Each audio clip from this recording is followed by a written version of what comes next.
Olá, meus amigos do Brasil, tudo bem por aí, hein? Que ótimo, hein? Que ótimo por aqui, sempre ótimo. Estamos chegando com o nosso Visão Geral de hoje. E hoje, meus amigos, a gente vai conhecer um pouco mais a miúde o Otávio Bulgarelli, ciclista, que aliás foi o organizador do GP Campinas de ciclismo. Mas a gente não vai falar só, claro, desse GP, que foi um sucesso em Campinas. A gente vai contar hoje aqui a história do Bulgarelli. Aliás, ele vai contar a história dele, que, aliás, é muito bonita. E aí, menino, tudo bem? Tudo jóia. Seja bem-vindo aqui, viu? Obrigado novamente pelo convite, estar junto com vocês aqui. Agora no Visão Geral. Então, agora contando um pouco mais, assim, a miúde da sua história, né? Da sua vida como profissional, da sua vida de uma maneira geral. Bulgarelli, antes de mais nada, deixa eu colocar aqui, ó, o Bulgarelli é ciclista profissional de estrada, aposentado, hein? O menino já está aposentado. Formado em Educação Física pela Unicamp, começou carreira em 99, né? Com 13 anos de idade, conquistou vários títulos, campeão brasileiro de ciclismo, campeão do Tour de Santa Catarina, fez parte da primeira divisão do ciclismo mundial, faz parte, né? O campeão do Tour de Santa Catarina, medalhista de bronze no Pan-Americano do Uruguai em 2008, vice-campeão do Tour Quebec em 2009. E nasceu em São Gonçalo do Sapucaí, isso aí? Mineirinho. Mineirinho. Cidadezinha pequenininha, do sul de Minas, próximo ali a Varginha, Três Corações. Mas campineiro de coração. Há quantos anos você nasceu? Eu nasci em 84, fazem já 33 anos já. 33 anos, hein? É um menino, é um menino. A gente é o seguinte, né? Como passa rapidamente. Para você, imagina também que deve ter passado rapidamente, né? Eu costumo brincar o seguinte, tem gente que chega aos 60 anos e fala, nossa, mas como passou rápido? Se você imaginar que vai viver até os 80, então os últimos 20 anos vão ser mais rápidos ainda, né? E aí, tem história na família de ciclista, de atleta? De ciclistas, não. Meu avô sempre gostou muito de automobilismo, né? Meu avô por parte de pai e meu avô por parte de mãe. Sempre também fui muito apaixonado por esporte, mas nunca foi profissional. Gostava muito de futebol. O meu avô também, por parte de pai, chegou a competir algumas provas de automobilismo aqui na região. Na época, ele competia com DKV e tal. Mas nunca ninguém da família foi, vamos dizer, tão longe no esporte como eu fui, né? Você foi. E Bulgarelli, por que o ciclismo? A sua primeira bicicleta, você tinha quantos anos quando você ganhou? A primeira bicicleta de competição eu tinha 13 anos. Sim, né? Não, mas a primeira bicicleta aquelas que pesavam mais do que a gente.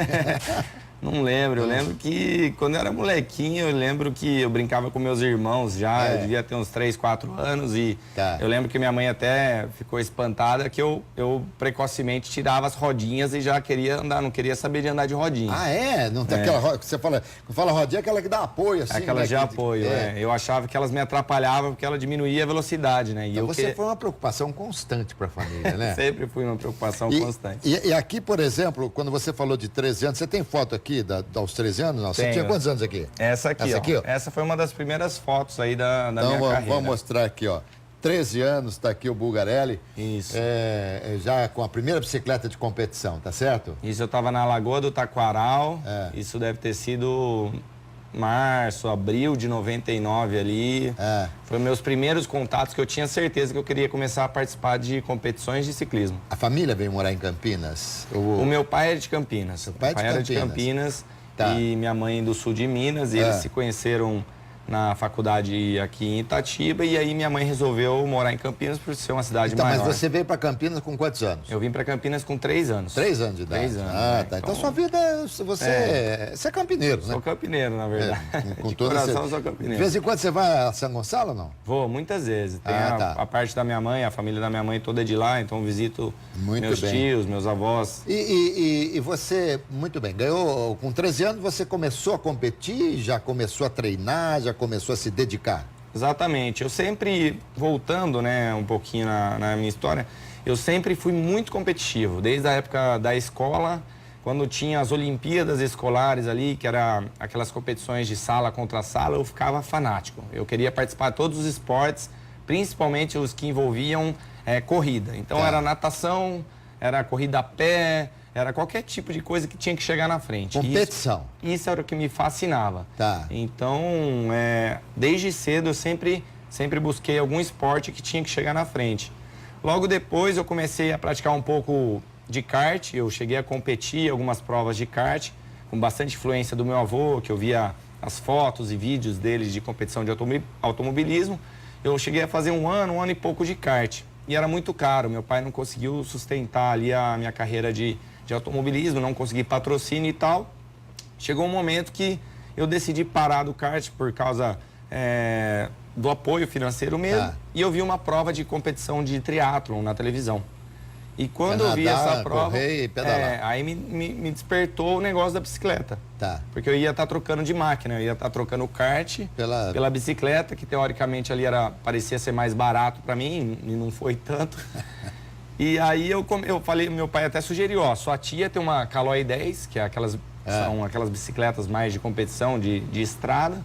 A gente pode pegar emprestado, você experimenta e tal. A partir daí eu peguei gosto, 2 ou 3 treinos, eu já falei pro meu pai, quero competir, e aí até hoje. Muito bem. E não ficou nenhuma frustração por não ter entrado no automobilismo? Não ficou nenhuma frustração, mesmo porque eu fiz pouco, eu fiz um ano e pouco ali de kart, então não cheguei a competir tanto e não ficou nada, nenhum ressentimento. E aí, como é que é, já desde então de criança treinando, como é que é o treinamento do ciclista?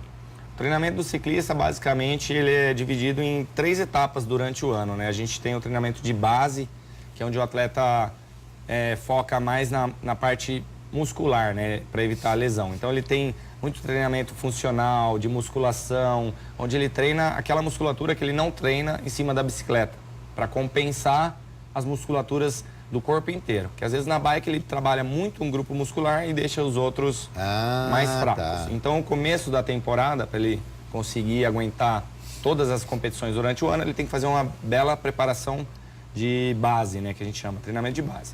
Depois entram os treinos mais específicos, são os pré-provas, né? Os treinos voltados para sprint, para montanha, para passo, aí vai depender do qual é o foco, qual é o objetivo de cada atleta. E mais próximas competições são os treinamentos de polimento, já voltado justamente para a competição-alvo que está chegando. Qual foi a sua primeira competição que você tem assim na cabeça? Olha, que você ganhou, claro. Eu ganhei aquela competição e tal. Qual que ficou marcada assim? A primeira competição está inclusive aqui, Qual essa que é? foto, essa que está autografada, não foi nem Essa aqui? a gente que tirou. Tá. Essa competição ficou muito marcada, já foi no meu segundo ano. Caçapava? Em Caçapava, um circuito... Tá. Muito legal, tava meu pai, minha mãe. Essa foto, inclusive, tá autografada por um amigo uruguaio, que era técnico, na verdade, de uma equipe uruguaia que estava lá. E aí, esse momento foi, tipo, de muita emoção. Dutra, mas não é não, né? Não é na Dutra. Era numa avenida próxima à Dutra. E aí foi de muita emoção, tá? Eu chorando, minha mãe chorando, meu pai chorando. É a primeira vitória com os dois aí que sempre me acompanharam muito a minha carreira. Então... Essa foto aí Só mostra que foi bem... em 2001?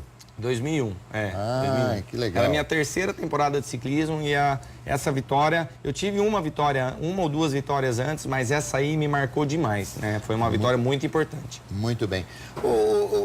A que velocidade chega o ciclista numa prova? Não vou nem pegar no velódromo lá, né? Que lá acho que é uma velocidade maior ainda. Depende, porque no ciclismo de estrada a gente tem descidas, né? Mas numa reta normal... Numa reta a gente chega a atingir até 70 km por hora. 70 km por hora? Sabe por que quando teve o GP, o terceiro GP de ciclismo, de Campinas de ciclismo, que nós inclusive aqui da televisão patrocinamos e fomos fazer matéria e tal... Rapaz, mas que velocidade que eles passavam ali na chegada, ali na Norte-Sul. Realmente. Agora, é o seguinte, mas é uma loucura, porque vocês andam um atrás do outro, décimos de segundos de Sim, é coisa de centímetros de uma roda. Exatamente. Se acontecer um probleminha ali, é um efeito strike, né? Exatamente. Essa é uma preocupação dos ciclistas, mas eles andam todos juntos, né? Nós andamos justamente por causa do vácuo, né? A hora, não sei se você percebeu, a hora que passava o pelotão, aquele arrasto de vento, né? Que passava ali naquele momento, porque os ciclistas andam ali a 55, 60 km por hora naquele momento. Então, um atleta que vai atrás do outro faz muito menos esforço. Então, Sim. todos procuram um lugar para se proteger do vento para fazer menos esforço. Mas quem está em primeiro lugar é que enfrenta o arrasto, né? É o que faz mais força. Então, você vê que tem ônus. Você paga um ônus por estar em primeiro lugar, né? Exatamente. O ciclismo é um esporte que envolve muita estratégia e muito trabalho de equipe. Então, muitas vezes você vê o atleta ali na frente e você fala, pô, aquele está na frente um tempão, ele vai ganhar. E às vezes ele está trabalhando, né, que a gente chama de gregariando, para um atleta que está escondido, às vezes ali no meio, terceiro, quarto lugar, que está se economizando energia para no final estar com energia para passar aos outros. Então tem toda uma estratégia para saber quem que vai fazer força no começo, quem que vai atacar no meio, quem que vai fazer força no final. Tem toda uma estratégia para... Que nem os pássaros que atravessam os mares, né? Exatamente, tem aquela a formação. Eles vão se revezando na frente, porque ninguém merece, Exatamente. Né? Mas, eu gostava, por exemplo, vamos supor que... Então, quando a gente vai acompanhar uma corrida, ali não está um indivíduo, ali dá uma equipe. Está uma equipe. Todos fazem parte de uma equipe. Exatamente. Essas provas, o GP Campinas não, porque o GP Campinas é aberto para o público. Mas as provas internacionais, as provas oficiais de altíssimo nível, elas, primeiro que o atleta sozinho não consegue se inscrever nesse tipo de prova, são somente equipes, que tem um número mínimo e máximo de atletas, né? Normalmente é de 6 a 8. Então, todas as equipes ali têm os seus 6 ou 8 atletas que vão fazer esse jogo de equipe para trabalhar. E tem um comandante ali, o estrategista ali, o capitão que comanda. Tem o gregário, todos têm uma função. Tem os atletas que são, que eles pegam água para os outros atletas, eles descem, no final do pelotão tem uma caravana de carros, uma de cada equipe, onde faz o reabastecimento para os atletas. Então, cada atleta tem sua função dentro da equipe. Isso é muito bem dividido. Por exemplo, então, numa equipe normalmente quantas pessoas? De 6 a 8. De 6 a 8. Então, numa equipe de 6, digamos, ali já está determinado que tem 2 ou 3 que são os que podem chegar. E os demais ali vai agregar e tal, é isso? Exatamente. Normalmente numa equipe de 6 são 2 líderes, né? Otávio Bulgarelli é o nosso convidado hoje aqui no Visão Geral, ciclista profissional de estrada. A gente fala ciclista profissional de estrada, significa que você, numa prova aí, vai mais de 100 quilômetros, né? Vai fácil. As provas de estrada normalmente são de 150, até passando de 200 quilômetros uma prova. Já no treinamento a gente faz fácil aí de 100, 120, 150 no treinamento. Mas 100 quilômetros de bicicleta, de bike... Daqui em São Paulo. Mas daqui em São Paulo, você vai em quanto tempo? 3 horas. 3 horas? 3 horas. 100 quilômetros faz 3 horas. Olha, gente, mas... É bem rápido. Dá para montar uma transportadora, se vocês quiserem, né? Já faz os dois, já. Agora, a bicicleta tem que ser especial, né? Tem. A bicicleta é todo o material especial, as rodas, enfim, todo o equipamento é um equipamento de ponta, né? Não é uma bicicleta que a gente encontra... vamos dizer, num supermercado. Aí, ó, essa, por exemplo, é a minha bicicleta de competição, né? Ela é toda de fibra de carbono. As rodas também tem algumas de fibra de carbono, algumas com material de titânio. As bicicletas são muito leves, né? Chegando a pesar aí 6 quilos uma bicicleta, então você levanta facilmente com uma mão, assim, você levanta a bicicleta. Então, muito bem. Quando você não está sentado, vamos falar aqui, banco? O selim. Isso que eu ia falar, eu não queria falar assim, que eu achei que era antigo. Não, é selim mesmo? Selim ainda. Então, porque no tempo que eu andava de bicicleta era selim. Selim, continua sendo selim. Selim? Então tá bom. Às vezes eu falei, vou falar selim aqui, ele vai achar que eu sou muito antigo. Bem que eu sou mesmo. Então, quando você está em pé, você exige muito mais do seu corpo. Muito mais. Você trabalha muito mais grupos musculares, né? Então, por exemplo, numa subida, se você se manter sentado numa cadência mais alta ali, você consegue... economizar energia, mas também você vai um pouco mais lento. A hora que você se levanta e pedala fora do selim, se você tem uma técnica boa de pedalada, de jogo, de corpo, de ombro e tal, você vai fazer mais esforço, mas você vai mais rápido também. Então, em uma corrida, você dificilmente vê um atleta atacando, tentando se desgarrar do pelotão sentado. Ele sempre sai fora do selim para andar mais rápido. E no velódromo é um treinamento especial diferente? Vocês andam inclinados. Né? O velódromo é um pouco diferente. O velódromo a gente pode comparar com que nem o Usain Bolt seria um ciclista de velódromo. E o maratonista seria um ciclista de estrada. De estrada, o fundista e o velocista, exatamente. Então, o pessoal do velódromo normalmente são os ciclistas mais fortes, mais musculosos e tal, porque é um esporte de muita explosão, as provas são bem mais curtas. Então, é muito mais velocidade e explosão muscular. Muito bem. Nós queremos mostrar alguns troféus aqui. Vou pedir ao César que dê uma mostrada aí em alguns troféus que você conquistou. E que você, claro, conte a história dos troféus aqui pra gente. Mas a gente pode dizer o seguinte, que quando você está numa estrada, você se tem a estratégia também de, olha, seguro aqui, vou dosar aqui e tal, porque uma prova mais longa, a estratégia ela é o quê? Ela admite mais erros, não? Sim, depende. Se você está num treinamento, é muito mais fácil, você sai com a sua planilha de treinamento, dentro da sua cabeça, você sabe exatamente o que você vai fazer num treinamento, né? Você sabe os tiros que você vai fazer, os esforços, se você vai fazer repetição de subida, enfim. Já numa prova, não. Numa prova, normalmente tem uma estratégia elaborada por um técnico, que no caso, esse ano, eu estava nessa parte de elaboração de estratégia, e onde você tem ali vamos dizer, um tabuleiro de xadrez com várias peças. E você vai dar nome aos bois ali para saber, ó, você vai fazer tal função, você vai ser o capitão, tal, então tem toda uma estratégia, né? Eu estava esperando você terminar, né? Eu queria voltar a mostrar os troféus aqui para você falar.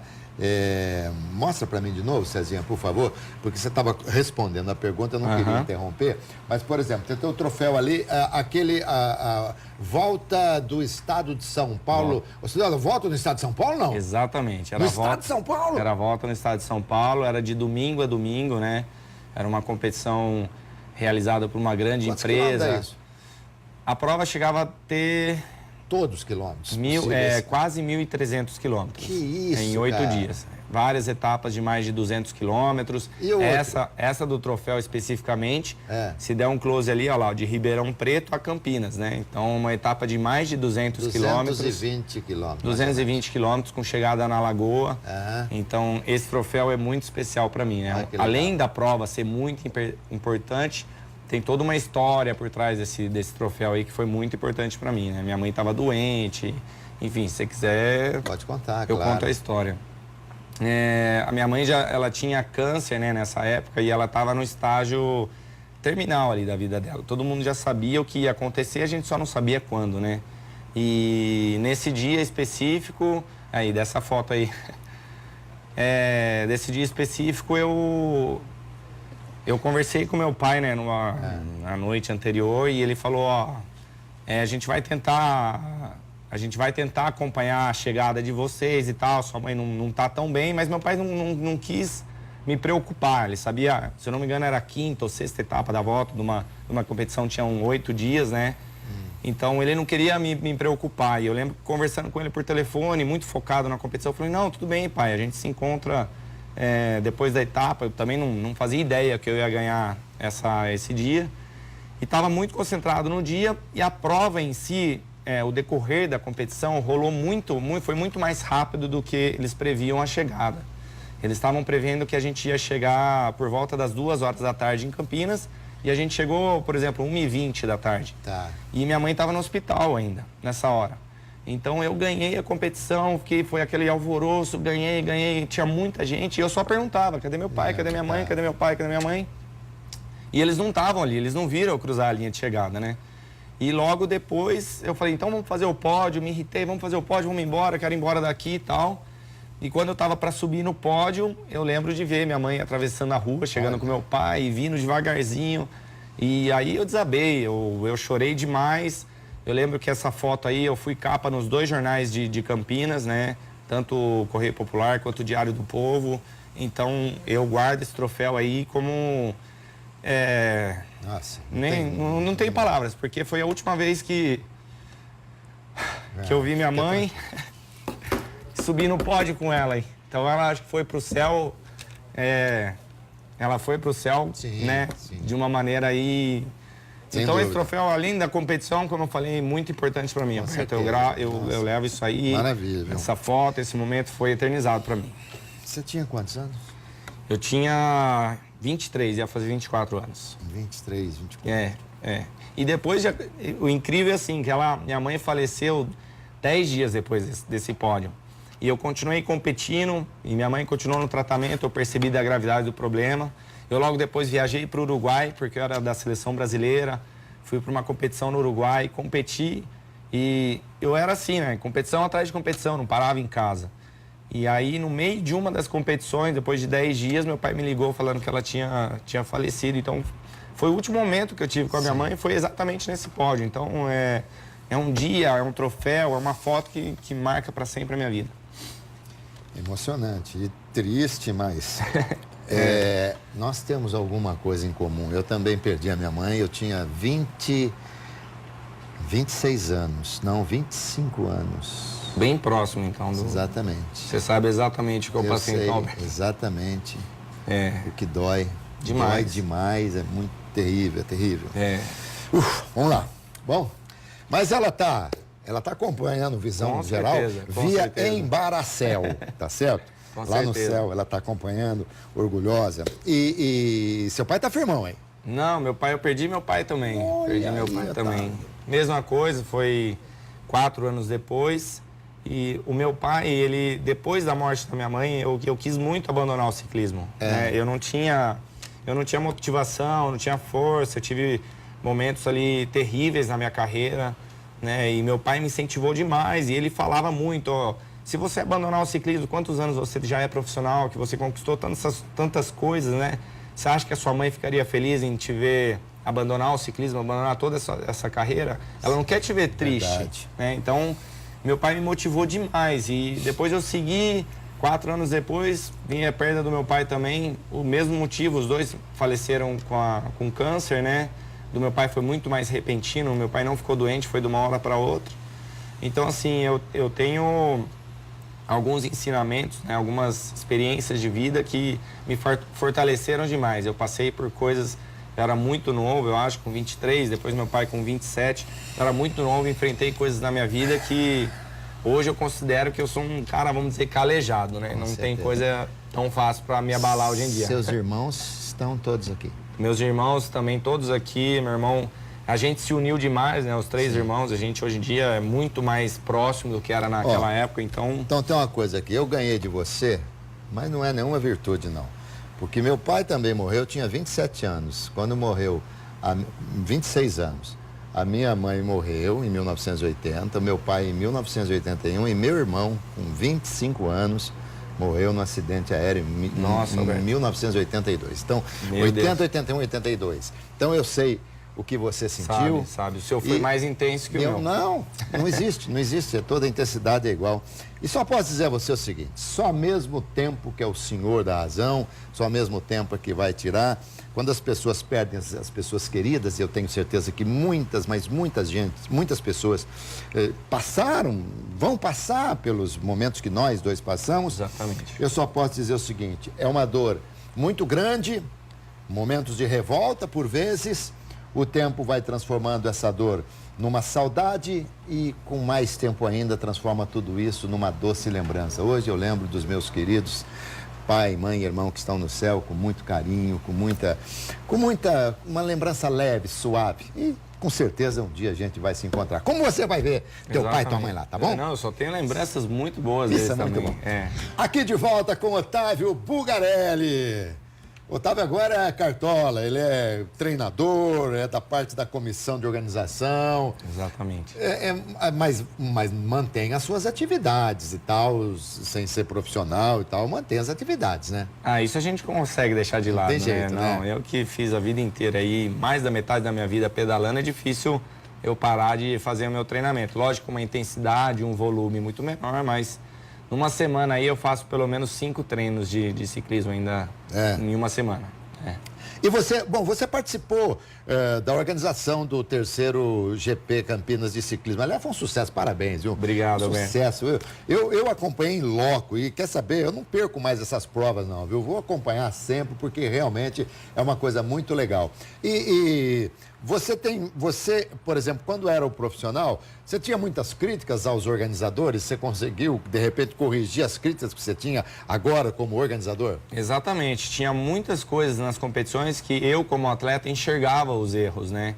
Então, eu faço parte da organização do GP Campinas, aí com as imagens desse ano já. que foi um sucesso mesmo de público, de ciclistas. A gente foi abençoado por um dia maravilhoso de sol. Então, eu, como atleta, consegui enxergar os erros das competições que eu tento não ter esses mesmos erros no GP Campinas. Então, lógico que alguns erros a gente ainda tem. O GP aí que está se consolidando ainda na cidade de Campinas. Esse ano, inclusive, aí com o apoio de vocês, da Rede Família, que foi demais. Mas a gente tem pequenos erros aí com a categoria Kids também, incentivando essa galerinha. Foi super sucesso essa bateria aí da categoria Kids, então... Ô, Bugarelli, eu não sei se eu já ouvi falar que o ciclismo, embora seja um esporte que as pessoas procuram estar, claro, tudo dentro da segurança, mas é um esporte onde acontecem muitos acidentes, é verdade? É verdade. Os acidentes dentro das competições de ciclismo são muito comuns, justamente por aquilo que a gente vinha conversando, né? Os atletas andam muito juntos, então eles procuram um espaço ali para fazer menos esforço possível no vácuo de outros atletas. E, lógico, o atleta está fazendo um esforço, então ele já tem menos oxigênio na cabeça, ele já tem uma reação um pouco mais lenta, então, às vezes, algum movimento brusco, uma pequena distração mesmo do atleta olhar para trás, do atleta da frente, cruzar uma faixa, bater uma roda. Rápido. E por ser muito rápido, pode vir a acontecer algum acidente. Então, eu posso falar que é um pouco comum, sim, os acidentes. Imagine, cai um atleta aí no meio. É impressionante. Olha, tem até um vídeo, né?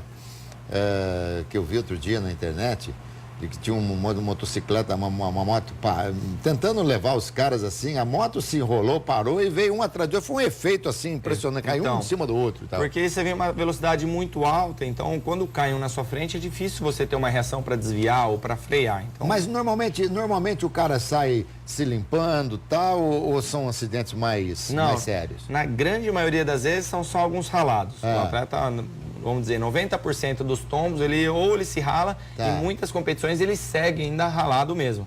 Porque em competições em voltas, né, que são por etapas, se ele abandonar aquela etapa, ele não pode largar as demais. Então, o atleta mesmo ralado, machucado, se ele tiver condições de pelo menos completar a prova, ele completa para continuar na competição. Eu vi no terceiro GP de ciclismo, claro, o capacete é obrigatório. Obrigatório. Mas o pessoal não usa, assim, cotoveleira, joelheira, não usa. Não, esse tipo de equipamento não, mesmo porque no ciclismo a gente tenta aliviar o máximo possível de peso, né? O peso é o vilão do ciclista. É um vilão. Então, tudo que puder aliviar de peso, você vê que o uniforme é um tecido de lycra levinho, fininho. Então, o que você puder... O cara não pode ir com calça jeans molhada, né? Não, um moletom molhado não vai combinar. Então, assim, o que tiver de menos peso para carregar, o atleta tenta aliviar o máximo possível. Muito bem. Você tem uma equipe hoje? Tem uma equipe. Sou técnico da equipe de São José dos Campos, que inclusive que ganhou aí o terceiro GP Campinas. Então você fez para você a festa, né? Não posso falar isso, mas tive o prazer de ver a minha equipe ganhando o meu GP, né? E você, mas como é de São José, como é que você faz para treinar esse pessoal? Então, eles são atletas que ninguém fica em São José, né? A prefeitura apoia a gente se reúne para as competições. Eu passo as planilhas de treinamento para eles seguem as planilhas, cada um na sua cidade. E quando a gente tem uma competição muito importante, a gente se reúne na base da equipe, que é ali próximo a São José, que é Pindamonhangaba. A gente se reúne lá para o treinamento, aí sim eu elaboro uma estratégia de treinamento mais precisa para a prova X. Então, dentro da última semana, a gente fala, gente, vamos fazer isso, porque a prova é muito plana, a prova é muito veloz, ou a prova é montanhosa, então vai depender. A estratégia no ciclismo, ela é muito mais nos treinamentos ou na própria prova? Muito mais na própria prova. Na própria prova? A estratégia de treinamento, quando você sabe qual prova você vai correr, você tem 3 meses ali de treinamento, é mais fácil. Mas durante a prova tem muitas outras variáveis, como quais são as equipes que vão correr, quais atletas estão lá, no dia em si, se está chovendo, se está ventando, se é um dia de muito sol, de muito calor. Então, tem muitas outras variáveis que dependendo de um erro... Até, eu não sei, por exemplo, como na aviação, se você vai fazer uma decolagem de uma altitude, você tem que ter um comportamento. Na outra altitude também. O ciclismo também? Mesma coisa. Influencia demais no resultado final. Então... vendo todas essas variáveis, né? Tempo, se é subida, se está frio, tudo tem que ser analisado. E na chuva, Quando começa a chover, não para a competição? Não para. E aí a estratégia, o que é? Colocar todos os atletas para andar mais na frente, porque acontece o risco de tombo é muito mais frequente. Então, às vezes, o atleta, o nosso capitão, por exemplo, que poderia andar muito bem, tranquilamente lá no meio e tal, a gente força ele a andar um pouco mais na frente, mesmo que tenha um gasto energético um pouco maior, mas ele está protegido dos tombos, né? Então, se acontecer tombos ali no meio, nosso atleta a gente sabe que está na frente, então está protegido. Então, dependendo de cada coisa, é um tipo de estratégia. Se você nascesse hoje, você faria tudo de novo, igualzinho? Faria tudo de novo, não me arrependo de nada. É igualzinho, tudo. Ah, que legal, que legal. A federação ou a confederação ajuda alguma coisa? O ciclismo dá muita força, não? A confederação, ela teve uma época que ajudou mais. Nos últimos anos está um pouco em crise, né? Tinha uma seleção brasileira mais fixa, que ajudava muito com as viagens, principalmente as internacionais. Agora, a Federação Paulista, ela ajudar os atletas em si, não. Ela faz as competições e só. Só isso aí? Só, não ajuda os atletas, não. Como é que era o nome da sua mãe? Minha mãe era Marina. Marina, seu pai? Meu pai é o Clerson. Clerson? Clerson. Ô, dona Marina, seu Clerson, obrigado por esse menino aqui, viu? Deus continue abençoando vocês aí, iluminando esse garoto aqui. Obrigado demais, Alberto. Cara, obrigado. Você é um cara que eu admiro muito, viu? Obrigado demais, Alberto. E olha, a gente vai contar muito aí com seus empreendimentos dentro do ciclismo, e conte aqui com a Rede Família para aquilo que precisar. Eu que agradeço o convite novamente, Alberto, por você ter ido prestigiar o evento também, o GP Campinas lá, foi demais. Obrigado e espero as portas estarem sempre abertas aqui. Estarão sempre abertas. Obrigado. Otávio Bulgarelli, ciclista profissional de estrada aposentado. Agora ele é cartola, agora ele é treinador, tá bom? Ele deixou de ser a pedra e passou a ser vidraça agora também. Gente, muito obrigado pelo carinho da audiência. Saúde, paz, alegria e boa sorte para todo mundo, viu? Tchau.